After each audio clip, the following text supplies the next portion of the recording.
Have you already seen part 1 of this series and are trying to take your NASB 2 skills to the next level?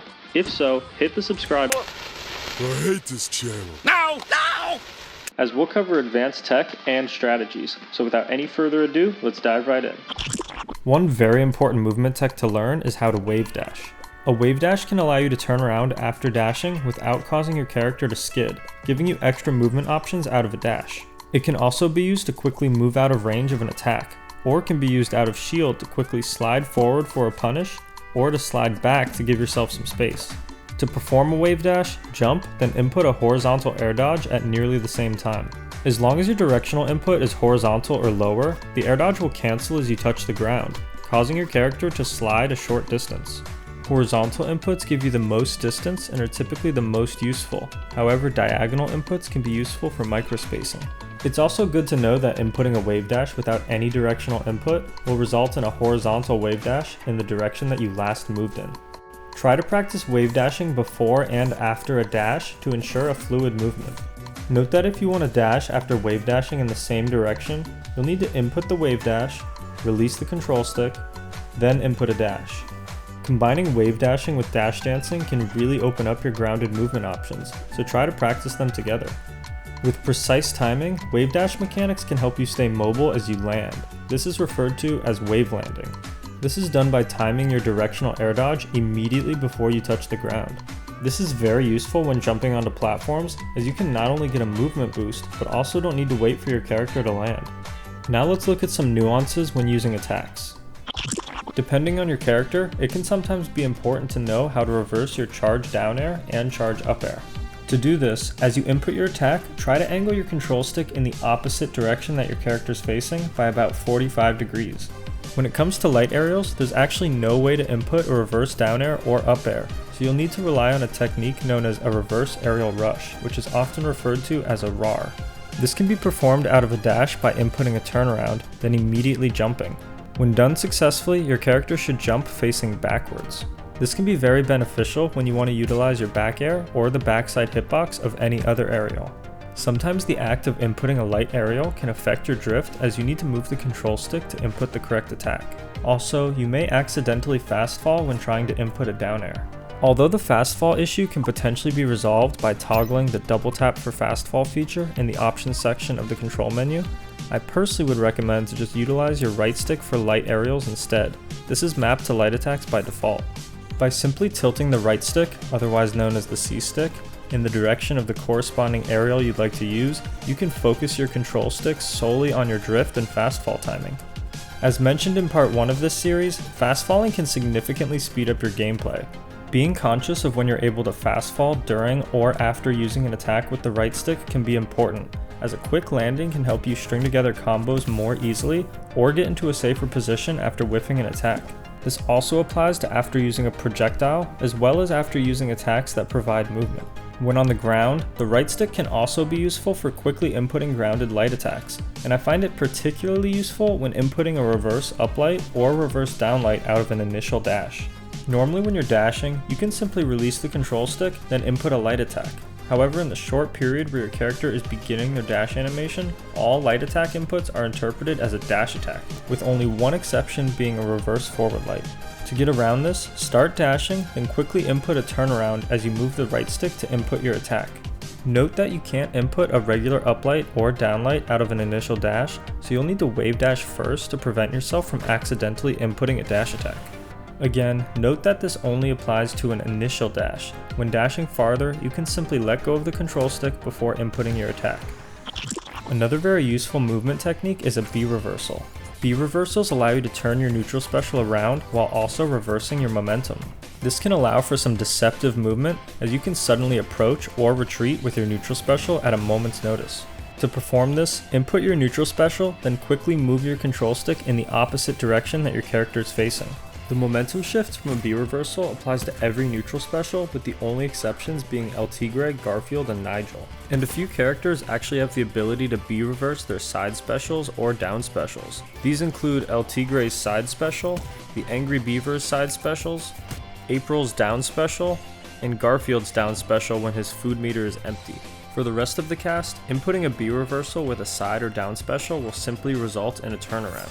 If you ever want to turn around while using a neutral special but don't want to change your momentum, quickly tap the control stick in the opposite direction that your character is facing, then immediately input your neutral special.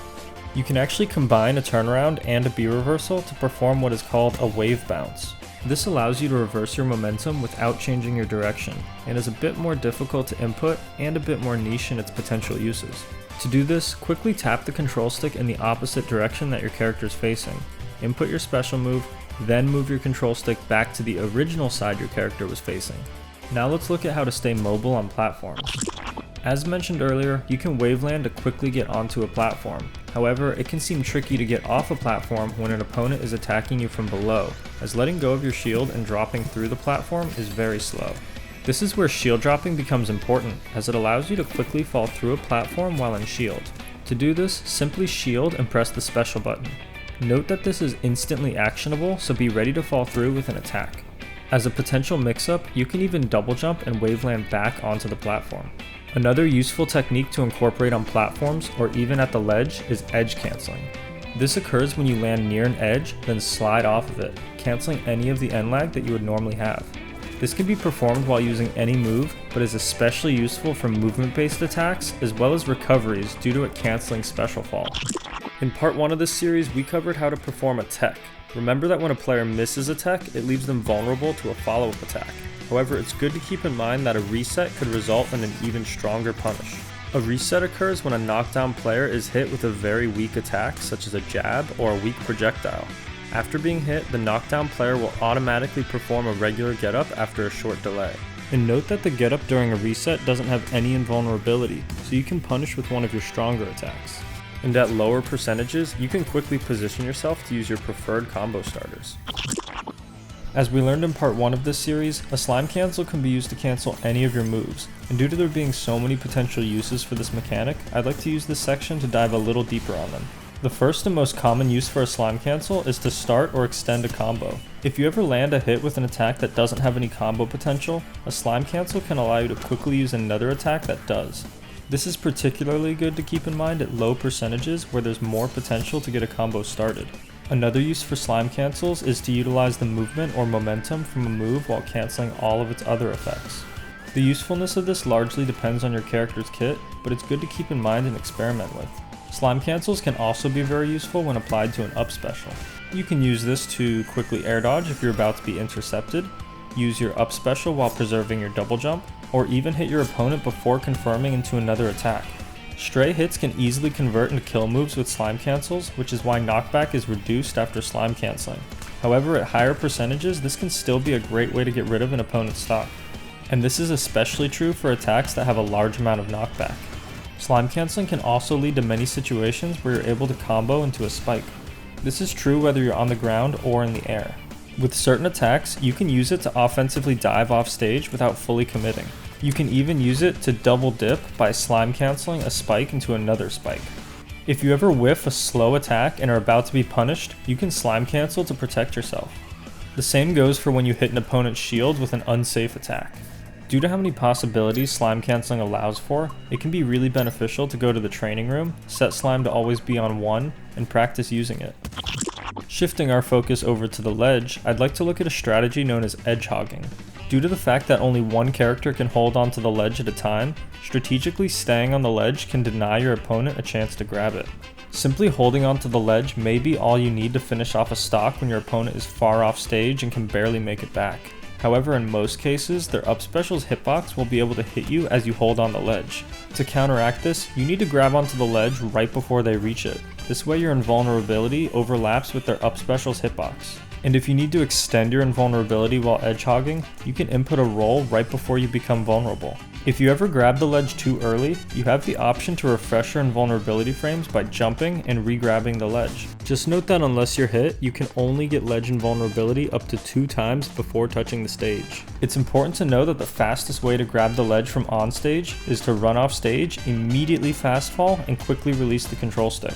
If you don't release the control stick in time, you'll simply end up fast falling off stage. If you grab the ledge in time but your opponent makes it back onto the stage, it's good to know that your fastest way back onto the stage is to perform a ledge dash. A ledge dash is essentially a waveland but from the ledge. To do this, drop the ledge by moving the control stick down or away, then quickly jump and waveland onto the stage. This ledge option is fast, and when performed right after grabbing the ledge, has a fair amount of invulnerability. Just keep in mind that a ledge dash should be performed immediately after grabbing the ledge, otherwise your invulnerability will wear off. For the last section of this video, we'll take a look at how to reduce your chances of getting comboed, as well as how to survive for longer through the proper use of Directional Influence, which is typically referred to as DI. As you're in hit lag, the direction of the control stick influences the angle that you're sent, so as a general rule of thumb, when you're at low percentages and getting comboed, it's often best to DI away from your opponent. This can also be at a diagonal angle depending on the attack and how you're trying to escape. DIing to get away from your opponent is typically referred to as combo DI. When you're at higher percentages or near the blast zone, DIing away as a rule of thumb is an awful idea, as it will get you KO'd extra early. This is where survival DI comes in. The goal of survival DI is to angle yourself closer to the top corners of the blast zone, as this allows you to maximize the distance that's needed for you to be KO'd. It can be useful to think of DI as a vector, so with this in mind, you can maximize the effect by DIing at an angle that's perpendicular to your launch angle. For example, if you're hit straight up, DI horizontally. If you're hit at a 45-degree angle and might be KO'd off the top, DI down and away. If you're hit at that same angle but might be KO'd off the side, DI up and in. And it may sound counterintuitive, but sometimes no DI could put you in the best spot. It can be beneficial to head into the training room and under the drop-down titled Visualization Options, turn trajectory lines on, then change the CPU's DI to see how certain types of DI will affect your own combos and kill confirms. In addition to DI, there's also a subtle mechanic that can potentially help you escape multi-hit attacks called SDI. By first moving your control stick in a cardinal direction, then rapidly wiggling it between an adjacent diagonal angle, your character will start to move in those directions between the hits, possibly allowing you to escape. Be sure to check out part 3 of this series, where we'll cover higher order concepts such as neutral game and punish game. Also, leave a like, subscribe, and let me know which topics you found most useful down below. Thank you so much for watching, and I'll see you in the next one.